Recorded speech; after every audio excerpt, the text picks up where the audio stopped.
The moon hung high in the sky, casting an eerie glow over the abandoned circus tent that loomed before me. As I stepped cautiously through the flap, a shiver ran down my spine. The air was thick with a sense of unease, as if the memories of the long-gone performances still clung to the faded canvas.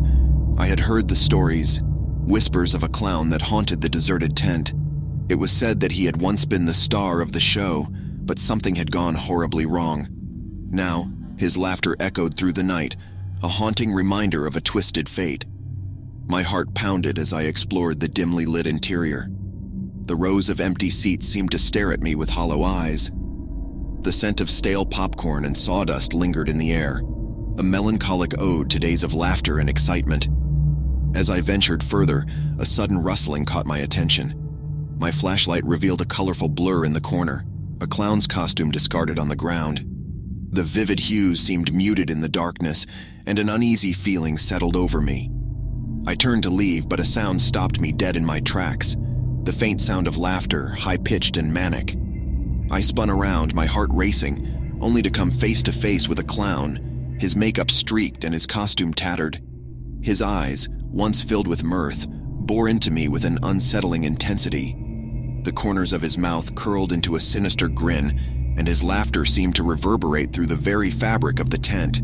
Without thinking, I stumbled backward, my pulse pounding in my ears. The clown began to advance, his oversized shoes making eerie sounds against the dusty floor. Panic took hold and I turned to flee. The tent seemed to stretch endlessly as I sprinted through its twisting passages, the clown's laughter echoing behind me. Every turn I took seemed to lead me deeper into the labyrinthine maze, the air growing colder with each step. I could feel the clown's presence, his laughter a haunting backdrop to my frantic breaths. As I ran, my mind raced with thoughts of the stories I had heard, tales of the clown's malevolent tricks and his insatiable hunger for chaos. I stumbled upon a small room, its walls adorned with faded posters of past performances, but there was no escape here. The clown's laughter grew louder, and I knew he was closing in. Adrenaline surged through me as I forced myself to keep moving. I burst through another set of curtains, only to find myself back in the heart of the tent. The laughter surrounded me, a cacophony that seemed to mock my desperation. I couldn't outrun him, I realized. The clown was relentless, his laughter fueled by a sinister energy. With no other option, I turned to face him, my heart pounding in my chest. The clown's gaze locked onto mine, and for a moment the laughter ceased.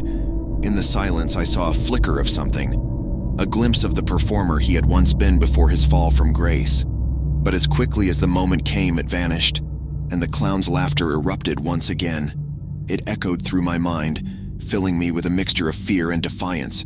With a surge of determination, I sprinted toward the entrance, my heart racing with every step. The clown's laughter followed me, growing fainter as I neared the exit. As I burst out of the tent and into the cool night air, the laughter faded into the distance. I stumbled to a halt, my chest heaving as I looked back at the abandoned circus tent. The clown was gone, his haunting laughter swallowed by the darkness. But the memory of that night would forever linger, a reminder of the thin line between joy and terror, and the haunting power of a laughter that had turned twisted and malevolent.